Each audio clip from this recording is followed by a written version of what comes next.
Welcome my disciples to my first episode of Character Cross Section, an experimental series where I break down characters, talk about how they work, and use that as an opportunity to teach you all about writing. But before we do, I want to talk about why I'm doing this. It's because, as someone who enjoys writing, is in a position where doing a lot of it is necessary, and as a scarletist, who is on that Sigma grind set, constantly striving to improve my own, and wants to show others how to do the same, that's basically why. But alright, now to get into the actual character cross section, we're going to be discussing William Afton from the games, books and movies and treating all three as separate versions. Probably going to have to make an updated version of this when the FNAF 2 movie inevitably comes out. But regardless, starting with Game Afton. This one is the least defined, but we do still have a good amount of information on him. Seen primarily in the mini-games as Springtrap in FNAF 3, he has a voice line in Sister Location, and in Pizza Sim as Scraptrap. We're also going to be excluding Burntrap from this list for reasons we'll get into later. And I'm pretty sure we all know the obvious already. He killed a bunch of kids, shoved them into robots, their souls went on to possess them, they ended up going after him for revenge. I think we understand that already. But that's pretty much surface level. There's other stuff about William that the games tell us. First being he's obviously stinking rich as he's able to present Baby to investors in Sister Location. Well, correction, he was prior to the collapse of Freddy Fazbear's Pizza. Second being he's clearly a genius. He's figured out how to put souls into robots, create sentient robots, and even knows how to ambush and destroy his own robots when they become possessed, as we see in the FNAF 3 minigames, along with other countless examples of his engineering skills, apart from the faulty face detection of the robots in FNAF 2, which honestly I think Henry may have done that to try and kill William, or to at least try and stop him. Regardless, that's just a theory, a gay theory. Anyway, moving on, Game William is also incredibly impulsive and sadistic. It's very evident that he has no problem with killing children, seemingly to try and become immortal, but that's implied by the books and we have to separate these three. But anyway, William in the games is also curious by nature, sadistic, insidious, and very impulsive. In fact, his own desire to see others suffer and his curiosity gets the best of him in FNAF 6. He willingly goes into that place knowing it's a trap, said by the man, or correction, Peanut himself. What a deceptive calling. I knew it was a lie the moment I heard it, obviously, but it is intriguing nonetheless. Fascinating what they have become. How can I resist a promise such as this? We're also just going to go over my Spark notes real quick, and it's very clear that he's weaker than Book Afton, as Game Afton dies after getting springlocked once, while Book Afton gets springlocked multiple times. A minimum of twice. Could be more than that, but I'm not sure. I'm not reading every single FNAF book just for that. He's also a terrible, neglectful, abusive father, evident by the flashbacks in FNAF 4, this applying to all three versions of William, albeit in different ways. And that's really all we can say for Game Afton. Now moving on to Book Afton, who is a lot more detailed. As I've mentioned before, Book William unspringlocked himself twice or more, the first time being assisted by Baby and he has scars across his body from it. Second time he unspringtrapped himself, becoming wheelchair bound in the process because apparently it was too painful for him to move as a result of the remaining cybernetics and machinery stuck in his body. Which I can sort of understand if the Springtrap suit was actually helping him move previously because his flesh was tangled up in it. But anyway, he's exceedingly more durable. Moving on. Extremely manipulative and psychotic, using various fake identities and acts/personalities to hide himself, even at one point using the costume, the Spring Bonnie Golden Rabbit suit, to trick the animatronics and the Silver Eyes into thinking that he was one of them, so he's definitely a crafty bastard, and has no issue at all with kidnapping and killing people or locking them in springlock suits where they're basically left to die. Is very premeditated and likes to pre-plan out everything he's about to do, which is how he got away with the murders in the books. And is distinctly brutal and sadistic, especially shown in Into the Pit, where he, wearing the Spring Bonnie suit, not only kills 6 kids but then tries to stab an officer. And FNAF The Fourth Closet shows William's sheer engineering skills unlike the games, along with his pre-planning skills, able to make robots that look perfectly human, unlike anything Game William has created. And he has a distinct motive in the books as well, that being to use Remnant and robotics to try and make himself immortal, which is an incredibly flawed process because robotics rust and can be damaged and can't heal, and as we see with him in the wheelchair, it's too painful for him to move. And if the ridiculousness of Sea Bonnies and Fazgoo and such are to be considered canon, then Fazbear Entertainment has access to genetic altering technology, which would be a much easier way for William to fix his body. But anyway, in conclusion, compared to Game Afton, Book Afton is significantly more intelligent, he's far more durable, has a clear set out motive to become immortal, albeit his methods definitely have a lot of problems. Like, just from a lore standpoint, there's no elaboration on why he needs the remnant from children.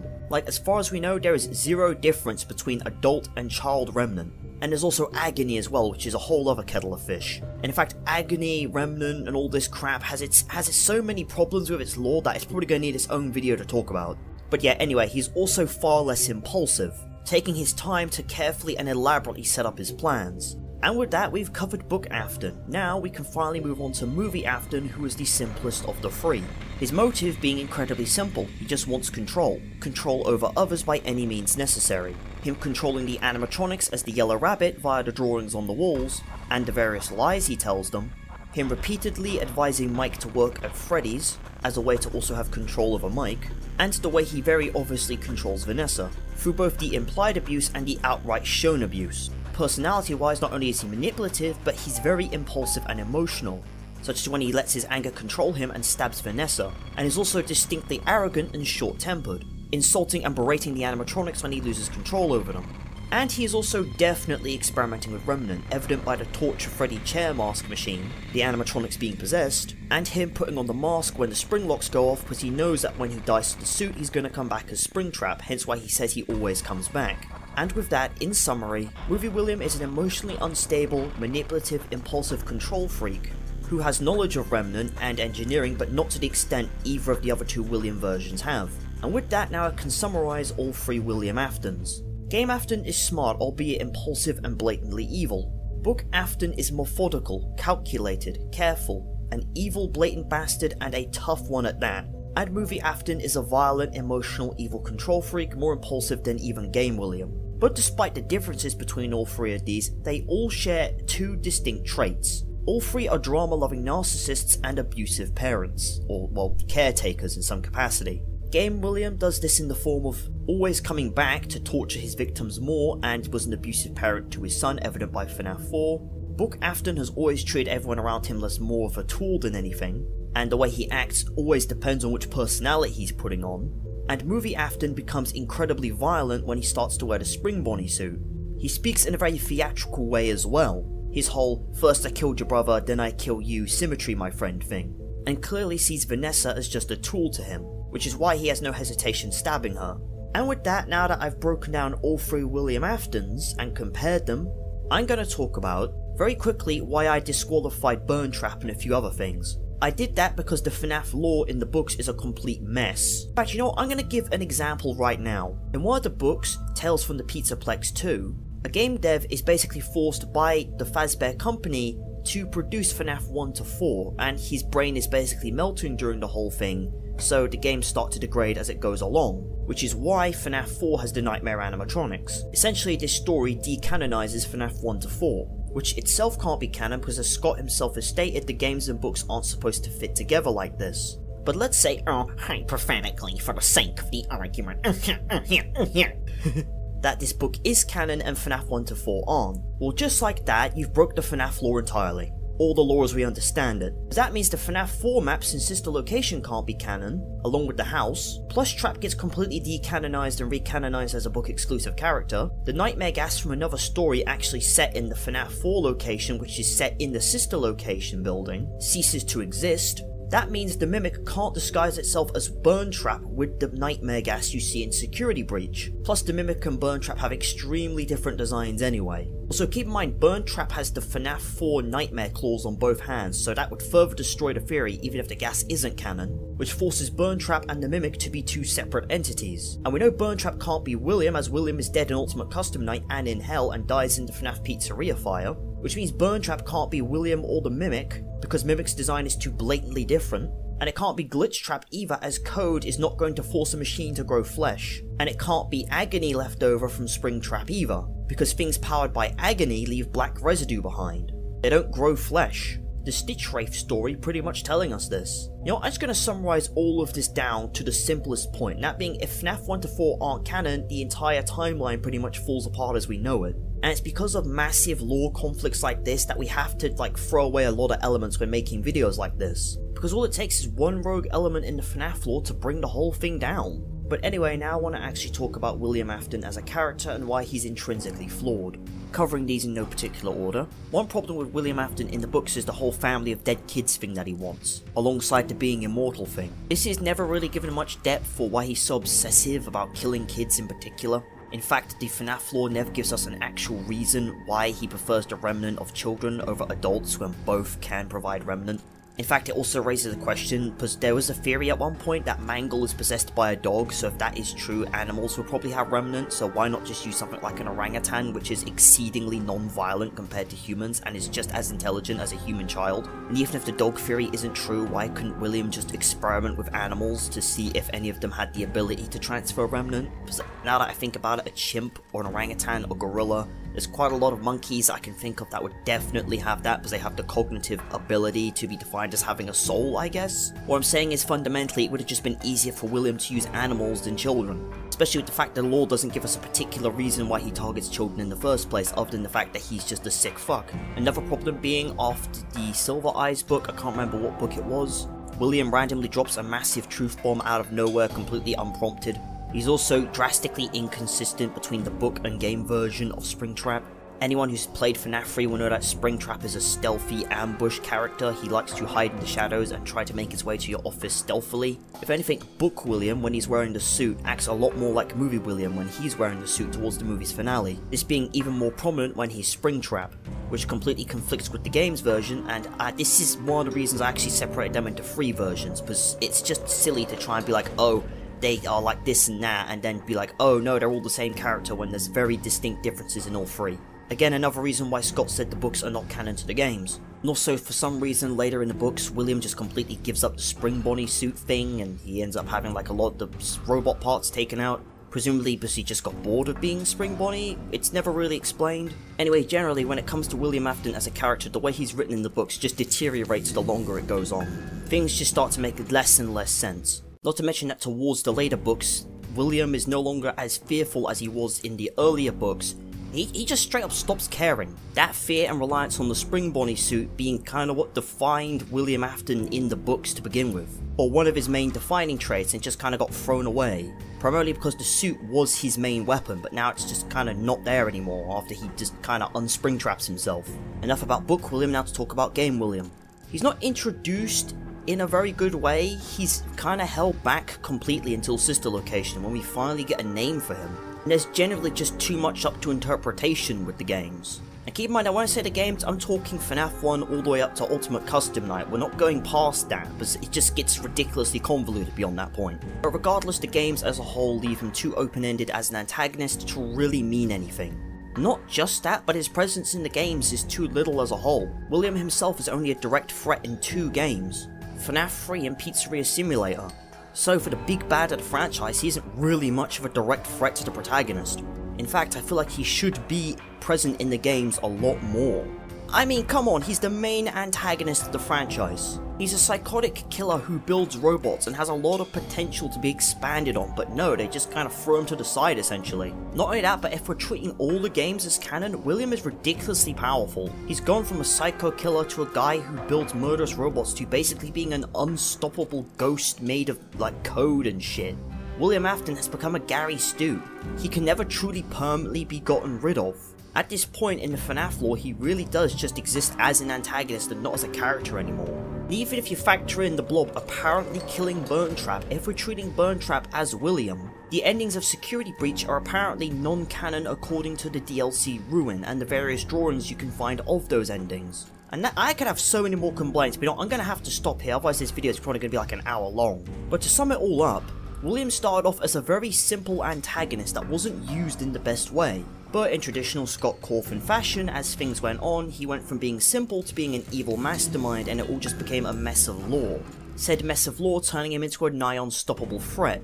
Well, in the games at least. In the books, he finally dies by being thrown into a furnace. But knowing the FNAF lore, he's probably got like a backup body somewhere. I mean, if William is capable of building robots in the books that look perfectly human, who's to say he hasn't put his consciousness into a machine already and has backup bodies already prepared?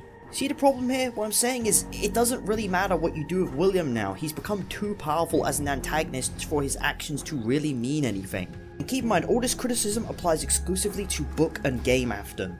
Now I'm going to talk about movie Afton. I'm going to be honest, I can't think of too many flaws with this character. All I'm going to say is Steve Raglan turning out to be William was a very easy to spot twist, and why he targets the protagonist's brother in the first place is never particularly gone into. He just kind of kidnaps him and kills him for no presumable reason. And we know that his brother is not possessing any of the animatronics. The animatronics are possessed by the other victims of William. And there's also another animatronic in the FNAF movie, the weird spring-lock thing that has a face similar to Baby. Never really explained what this is, could be a prototype of Baby, but I'm gonna be honest, I'm not reading for a shitload of FNAF books to try and vaguely connect something that shouldn't be connected in the first place. But yeah, now that I've covered that version of William, now I'm gonna smoothly segue into a rant about how William's methods are extremely dumb and how there's a lot of problems with that as well. First, from a writing standpoint, as I've mentioned before, there's no reason for a child's remnant to be preferred over an adult. And if the theory of Mangle being possessed by a dog's soul holds any water, this theory stemming from Pizzeria Simulator's maze minigame, and how William Afton uses a dead dog to lure a kid away so he can kill her, it's implied that William Afton maybe tried to save the dog's life with his understanding of robotics and the soul accidentally got stuck in the robot parts, and that's how he discovered Remnant in the first place.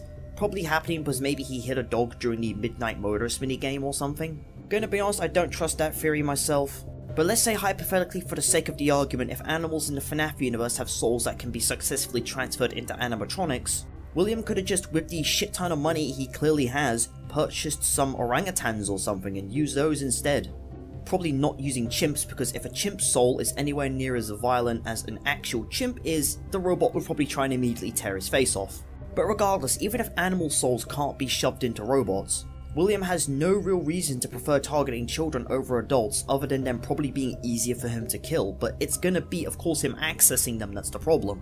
In fact, William, if he does need humans, could probably just pay for death row inmates. I'm pretty sure that if he started some kind of medical company, he could probably make a contract with prisons across America and have death row inmates brung to him for testing. And plus, because they're death row inmates, William would be able to get away with inflicting as much suffering on them as he wants. Now, I'm just going to summarize this whole point. William Afton's whole method of getting Remnant is just stupid from both a logical and writing standpoint. Another key problem of William Afton as a villain is how they make him a completely irredeemable villain but then try to shoehorn in some redeemable qualities. This one applying more to game William than anything else. Specifically in Sister Location, when the robot Baby is introduced, it's the fact that William built her for his daughter, despite the fact that, well, the robot proceeded to then kill her. It is sort of implied that he made it for her, and one could say it's a very tongue-in-cheek way of him basically designing the robot to kill his own daughter. But I don't actually see a reason for William to do that. Yeah, he was an abusive father, and you could argue that the Nightmare animatronics are him also doing the same to the FNAF 4 protagonist. But for some reason, apparently the main FNAF 4 gameplay is supposed to be like a dream, and the actual minigames are supposed to be canon. I'm getting that information from a friend I consulted who knows a lot more about the FNAF lore than me. This theory, because at the end of each night the alarm clock wakes the protagonist up, except on the final night when he finally dies of brain damage. But regardless, William is still an irredeemable character no matter how much of this stuff you try to shoehorn in. The only way you could fit this stuff in a meaningful way is by completely rewriting him and Five Nights at Freddy's as a whole, which is probably why they don't even bother after Sister Location. But regardless, in summary at this point, William Afton cannot be given any real redeemable traits. He's been made into such a terrible person that you cannot put them in now. It's too late. You'd have to completely rewrite him. And with that, I'm going to be honest, I'm going to stop here because I've covered pretty much all of the major points. The rest of it would just be nitpicking if I continue. I was very tempted to go even deeper into this, just fully breaking down a lot of the problems with FNAF's lore, but this video is already going to be quite long. So I'm going to end this video off with a summary. Game, book and movie Afton are all quite similar but all stand out in their own unique way. But at his core, William Afton is a very flawed antagonist, who fundamentally has many issues. Not just in his continuity, but in how he operates on a basic level. These issues only amplifying and becoming progressively worse the further things continue. And with that, I hope you've enjoyed the very first episode of Character Cross Section, and the advice that I've given will actually help writers in the future avoid making the same mistakes Scott has, which I'll be completely honest have definitely been amplified by game theory's interference. But with that, see you around. Goodbye.